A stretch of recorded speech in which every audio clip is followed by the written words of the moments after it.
Oke, karena kan kita juga ingat di tahun 2014 ketika Pak SBY pidato terakhir, pidato tahunan yang ke-9-nya, ia juga menyampaikan permintaan maafnya setelah 2 periode menjadi presiden, tak luput dari kesalahan dan lain-lain.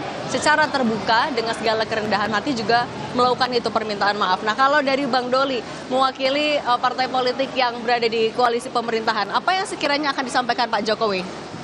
Iya, saya kira tadi benar bahwa sebetulnya ini acara-acara rutinitas biasa saja. Setiap tahun sekali kita menghadapi 17 Agustus, ada penyampaian pidato presiden.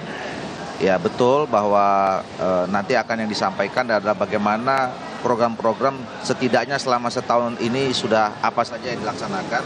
Tetapi karena ini memang di akhir ya masa pemerintahan periode ini, atau bahkan buat Pak Jokowi ini terakhir pidato mewakili 10 tahun 2 periode sebagai presiden ya, tentu nanti akan bicara juga tentang apa saja yang sudah diletakkan sebagai dasar ya buat pembangunan kemajuan Indonesia yang akan datang gitu. Itu yang pertama.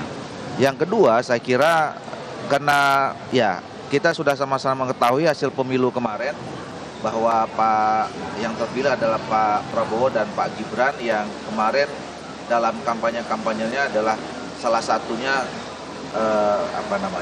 berkelanjutan gitu ya. Nah, tentu saya kira Pak Jokowi juga menyampaikan kira-kira ke depan apa hal-hal yang juga penting untuk dilanjutkan ya. Kemudian program-program apa saja yang juga menjadi strategis 5-10 tahun ke depan setelah beliau meletakkan dasar yang cukup kuat selama 10 tahun terakhir ini. Jadi nanti mungkin kalau kita lihat nota keuangannya itu sudah mewakili ya program-program yang akan dilanjutkan atau dilaksanakan paling tidak setahun pertama ke depan oleh pemerintahan baru nanti di bawah Pak Prabowo dan Pak Gibran. Oke, artinya kan itu adalah sesuatu yang di depan. Tapi kalau misalnya dalam pidato hari ini kan juga kita menunggu refleksinya apa. Kalau dari Partai Golkar melihatnya apa yang harus direfleksikan dari pemerintahan Pak Jokowi?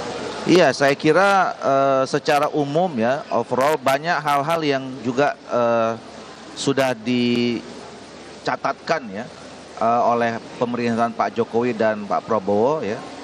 Pembangunan kita terlihat cukup baik ya.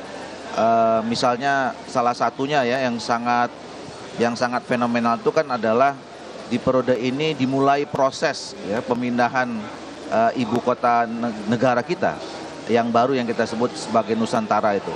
Ini kan juga proyek masa depan Indonesia ya. IKN itu mewakili simbol kemajuan Indonesia bukan hanya 5-10 tahun, tapi misalnya 50-100 tahun atau ratusan tahun. Karena dulu pada saat Indonesia merdeka meletakkan Jakarta sebagai ibu kota itu kan sekarang sudah hampir 500 tahun umurnya. Nah, jadi itu menandakan bahwa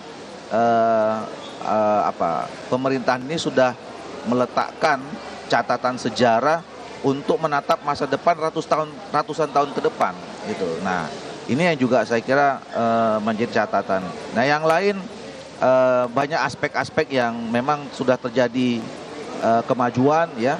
Kita lihat misalnya ya pembangunan fisik saja. Banyak sekali kita merasakan adanya perbedaan-perbedaan, adanya kemajuan-kemajuan dari periode-periode sebelumnya.